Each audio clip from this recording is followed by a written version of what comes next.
I'm Ebenezer Snooze, and I'm quite tired. I think it's time for some bedtime stories.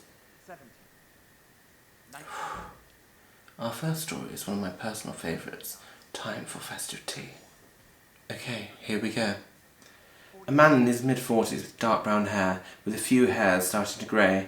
His eyes are a vibrant green, however they have sunken over his life, and a few age lines are showing around the sockets of his eyes. He is 5¼ feet high, and a size 10 shoe. He has a thick moustache evenly shaven on both sides of his face. One of his ears is 3mm higher than the other, and his finger was bent at a 45-degree angle, poised and ready for the task he was about to undertake. His eyes had moved approximately 20 degrees towards the silver spoon sitting in a white mug, the hex code, #FFFFFF. His finger started to move in an undetermined direction.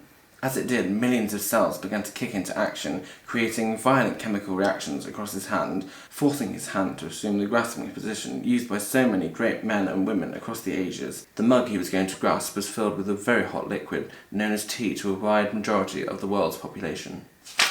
Next page. His tea was an angelic concoction of bovine milk and crushed dried leaves brought together with H2O, 1 hydrogen and 2 oxygen molecules, kinetically heated to approximately 100 degrees centigrade.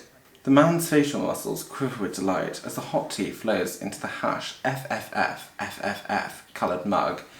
One muscle in the man's fingers slips, and the mug falls at 6 miles per hour towards a medium-sized collection of electrical cables. The mug explodes into 14 large pieces and 202 small pieces. The liquid mixture inside the mug, known as tea, no longer has a vessel to contain it, therefore it splashes across the electrical equipment, and 3 seconds after splashes down the legs of the 40-year-old man with brown hair and vibrant green eyes. A violent electrical shock powers through the 40-year-old man with brown hair and green eyes, bursting 40 blood vessels in his eyes and destroying his heart. The 40-year-old man with brown hair and green eyes falls at 1 mile an hour to the floor, lifeless and cold.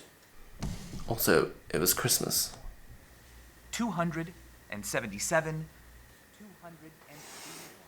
Now, time for our second tale. I returned to the party a year after everyone laughed at me for Mike sticking a gerbil up my arse through a tube, then tried to lure it out with a match, then it ignited when I farted. I returned with the crown of the king I had won the year before. I wasn't supposed to read that one. And now, time for our final tale. A familiar tale. A Christmas Carol. Okay, so we're going to page 700 and 224. Scrooge has come back from a long day's work and places his coat on the stand. He clambers upstairs to his bedroom and lights a candelabra. He sits down to eat his usual meal and warms his cold hands on the feeble flames of the candles.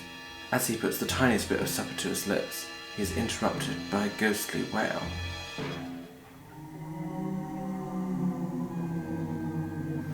He feels a little strange, but quickly shrugs it off.